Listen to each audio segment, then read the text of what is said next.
Hi guys, welcome to my another blog. ಇವತ್ತು ನಾನು ಬೆಂಗಳೂರಿಂದ 80 ಕಿಲೋಮೀಟರ್ ದೂರ ಇರೋ ಕುಂದಲ್ ಬೆಟ್ಟನ ಎಕ್ಸ್ಪ್ಲೋರ್ ಮಾಡಕ್ಕೆ ಹೋಗ್ತಾ ಇದ್ದೀನಿ. ಇದನ್ನ ಸೊತೆ ಬೆಟ್ಟ ಅಂತ ಕರೀತಾರೆ. ತುಂಬ ಎಕ್ಸ್ಪೀರಿಯನ್ಸ್ ಆಗಿದ್ದೀನಿ. ಹೇಗಿದೆ ಅಂತ ನೋಡೋಣ. So join with me. ಈ ಗಣೇಶನ ವಿಗ್ರಹದ ಮೂಲಕ ಟ್ರೆಕ್ ಶುರು ಆಗುತ್ತೆ.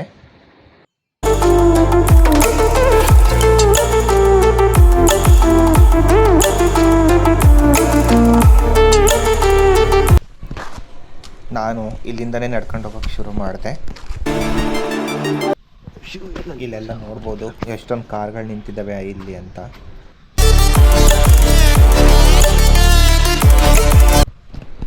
ಆರಂಭದಲ್ಲಿ ಜೋರಾಗಿ ನಡೆಯೋಕ್ಕೆ ಶುರು ಮಾಡಿದೆ.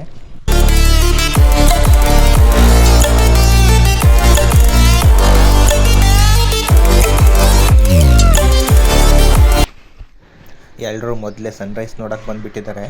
ನಾನೇ ಕೊನೆಗೆ ಹೋಗ್ತಾ ಇದ್ದೀನಿ.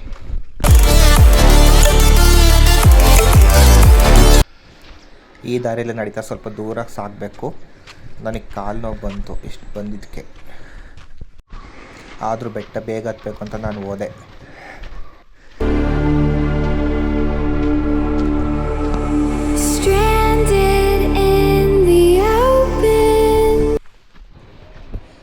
ಸುತ್ತಮುತ್ತ ನೋಡಿಕೊಂಡು ವಿಡಿಯೋ ಮಾಡಿಕೊಂಡು ಹಂಗೆ ಹಿಂಗೆ ಬಂದೆ.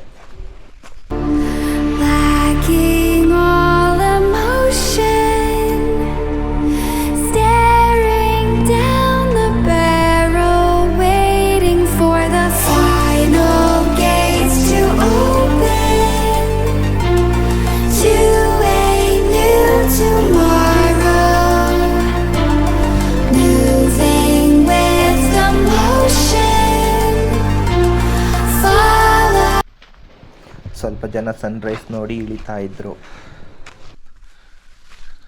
ನಾನು ಅವ್ರನ್ನೆಲ್ಲ ನೋಡ್ಕೊಂಡು ಹತ್ತುತ್ತಾ ಇದ್ದೆ.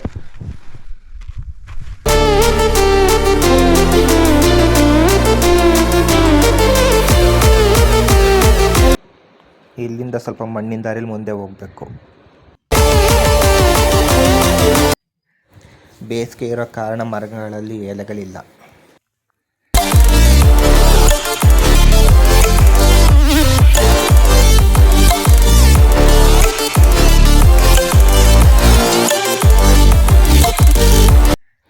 ಸನ್ರೈಸ್ ನೋಡಲು ಬ್ಯೂಟಿಫುಲ್ ಪ್ಲೇಸು. ನಾನು ಬೆಂಗಳೂರಿಂದ 4:15 ಹೊರಟೆ, ಆದರೂ ಬರೋಷ್ಟರಲ್ಲಿ ಇಷ್ಟೊತ್ತಾಯಿತು. ಬರೋ ಮಧ್ಯೆ 2 ಇಡ್ಲಿ ತಿನ್ಕೊಂಡು ಬಂದೆ. ಯಾಕಂದರೆ ಬಿಟ್ಟರೆ ಇನ್ನೆಲ್ಲೂ ಹೋಟೆಲ್ ಸಿಗಲ್ಲ. ಸೊ ಬೆಟ್ಟ ಹತ್ತಕ್ಕೆ ಎನರ್ಜಿ ಬೇಕಲ್ವಾ. ಬೆಟ್ಟ ಹತ್ತಕ್ಕೆ ಬರುವಾಗ ಯಾವುದೇ ಕಾರಣಕ್ಕೂ ಬ್ರೇಕ್ಫಾಸ್ಟ್ ಮಿಸ್ ಮಾಡಬೇಡಿ. ಇಲ್ಲಿ ಪ್ಲಾಸ್ಟಿಕ್ ಅಲೋ ಇಲ್ಲ, ಆದಷ್ಟು ಅವಾಯ್ಡ್ ಮಾಡಿ. ಸುತ್ತಮುತ್ತಲು ಬರೀ ಬಂಡೆ ಕಲ್ಲುಗಳನ್ನ ನೋಡ್ಬೋದು ನಾವಿಲ್ಲಿ. ತುಂಬ ಒಳ್ಳೆ ವೈಬ್ ಇದೆ. ಖುಷಿ ಆಯಿತು ಬಂದಿದ್ದು. ನೋಡಿ, ಈ ಬಂಡೆ ಕಲ್ಲು ಸ್ಟ್ರಕ್ಚರ್ ನಂಗೆ ತುಂಬ ಇಷ್ಟ ಆಯಿತು. ನೋಡೋಕ್ಕೆ ದೇವ್ರ ಪಾದದ ಥರ ಇದೆ.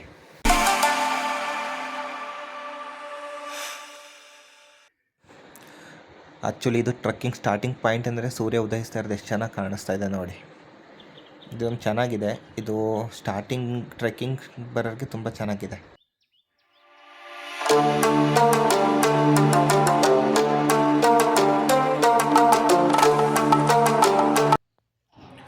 ಅಪ್ಕಮಿಂಗ್ ಡೇಸ್ ತುಂಬ ಟ್ರೆಕ್ ಪ್ಲಾನ್ ಮಾಡಿದ್ದೀನಿ. ಸೊ ಮರಿದೆ ಫಾಲೋ ಮಾಡಿ.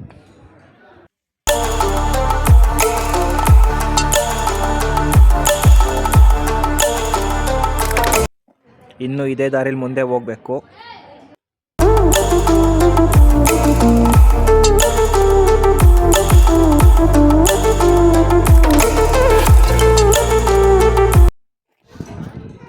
ಇದೊಂದು ಬೆಟ್ಟ ಹತ್ತರಿಗೆ ಸ್ವರ್ಗ ಅನ್ಬೋದು.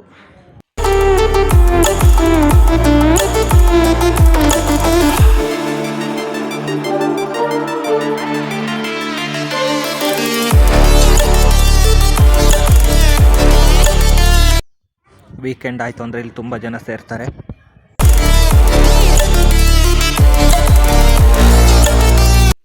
ಇದೇ ದಾರಿಲಿ ಮುಂದೆ ಹೋದರೆ ಬಸವಣ್ಣನ ಮೂರ್ತಿ ಸಿಗುತ್ತೆ. ಸೊ ಹೋಗೋಣ.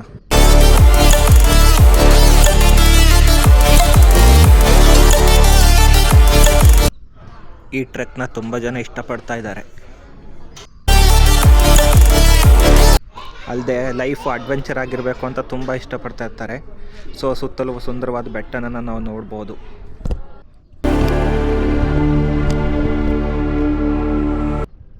ಬೆಟ್ಟವನ್ನು ಹತ್ತುವಾಗ ಸ್ವಲ್ಪ ಕಷ್ಟ ಅನಿಸುತ್ತೆ.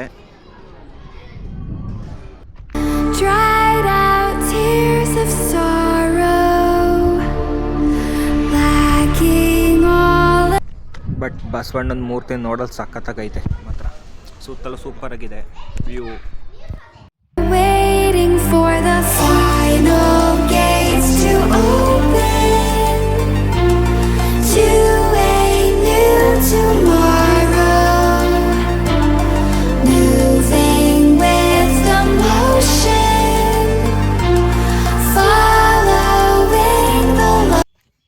ಇಲ್ಲಿಂದ ಸ್ವಲ್ಪ ಮುಂದೆ ಹೋದರೆ ಕಲ್ಲು ಬಂಡೆಗಳ ಮಧ್ಯೆ ಮೇಲೆ ಹತ್ತಬಹುದು.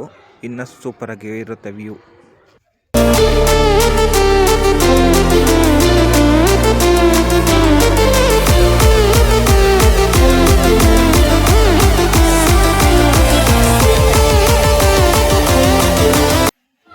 ಒಳಗೆ ನೋಡಲು ಗುಹೆ ಥರ ಇದೆ.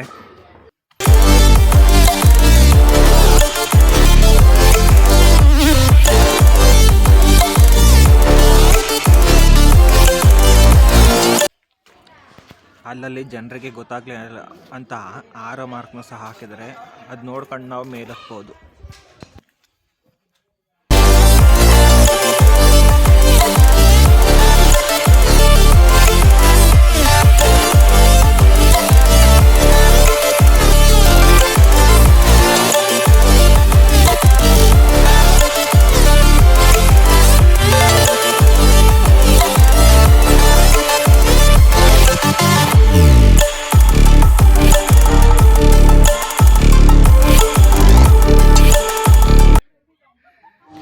ಆ ಬಂಡೆಗಳ ಮಧ್ಯೆ ಹತ್ತು ಬಂದಾದಮೇಲೆ ಮೇಲ್ಗಡೆಯಿಂದ ಈ ಥರ ಕಾಣಿಸುತ್ತೆ. ಇನ್ನೂ ಹತ್ತಬೇಕು. ಈ ಜಾಗದಿಂದ ಹೋದರೆ ಸ್ವಲ್ಪ ಟ್ರಕ್ಕು ಫುಲ್ ಆಗುತ್ತೆ.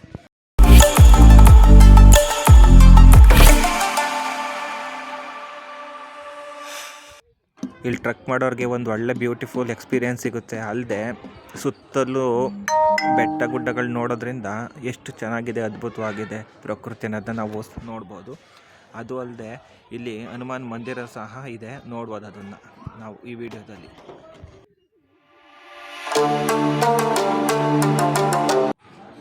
ಇಲ್ಲಿಂದ ಬೆಟ್ಟನ ಇನ್ನೂ ಸ್ವಲ್ಪ ಹತ್ಕೊಂಡು ಹೋದರೆ ನಾವು ಟಾಪ್ಗೆ ಹೋಗ್ತೀವಿ.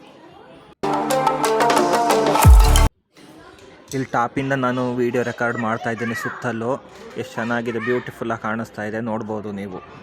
ಆ ಟಾಪಿಗೆ ಹೋಗಬೇಕು, ಅದ್ರ ಮಧ್ಯೆ ನಿಂತ್ಕೊಂಡು ನಾನು ವಿಡಿಯೋ ಮಾಡ್ತಾ ಇರೋದು ಆ್ಯಕ್ಚುಲಿ.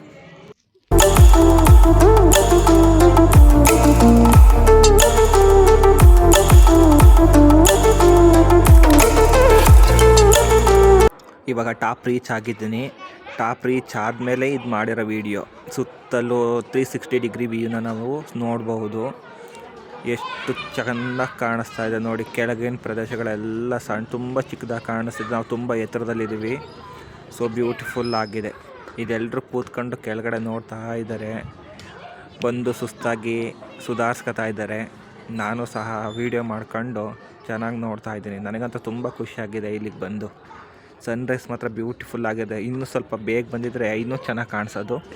ಬಟ್ ನಾನು ಬೇಗ ಹೊರಟೆ, ಆದರೂ ಸ್ವಲ್ಪ ಲೇಟ್ ಆಯಿತು.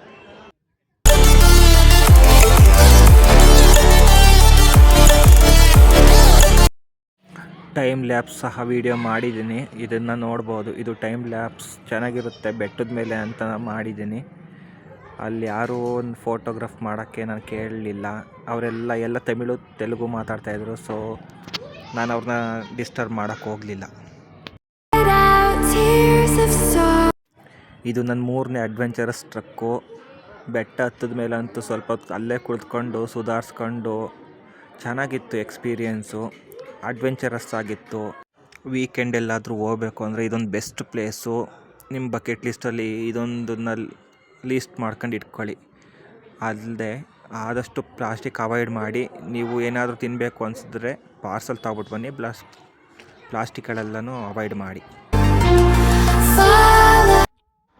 ಆದಷ್ಟು ಟಾಪಲ್ಲಿ ಸ್ವಚ್ಛತೆನ ಕಾಪಾಡಿ. ಯಾಕೆಂದರೆ ಪ್ಲಾಸ್ಟಿಕ್ ತಂದುಬಿಟ್ಟು ತಿಂದ್ಬಿಟ್ಟು ಅಲ್ಲೇ ಹೋಗ್ತಾರೆ. ಸೊ ನೀವು ಅಲ್ಲೇನಾರು ಯೂಸ್ ಮಾಡ್ತಂದ್ರೆ ಪ್ಲಾಸ್ಟಿಕ್ ವಸ್ತುಗಳನ್ನ ನಿಮ್ಮ ಬ್ಯಾಗಲ್ಲೇ ಇಟ್ಕೊಂಡು ತಂದು ಡಸ್ಟ್ಬಿನ್ಗೆ ಹಾಕಿ. ಅಲ್ಲಿ ನೀವು ಎಂಜಾಯ್ ಮಾಡಿ. ತುಂಬ ಚೆನ್ನಾಗಿರುತ್ತೆ ವ್ಯೂ, ಸ್ಪೇಸು ತುಂಬ ಚೆನ್ನಾಗಿರುತ್ತೆ.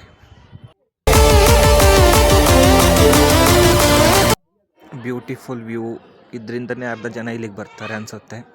ಸೊ ಹಾಗಾಗಿ ನೀವು ಸಹ ಬಂದು ಎಂಜಾಯ್ ಮಾಡಿ. ಇದಿಷ್ಟು ಇಲ್ಲಿನ ಟ್ರಕ್ನ ವಿಶೇಷ ಆಗಿತ್ತು. ಮುಂದಿನ ವೀಡಿಯೋದಲ್ಲಿ ಸಿಗೋಣ. Take care, love you, bye bye. Please do subscribe and support.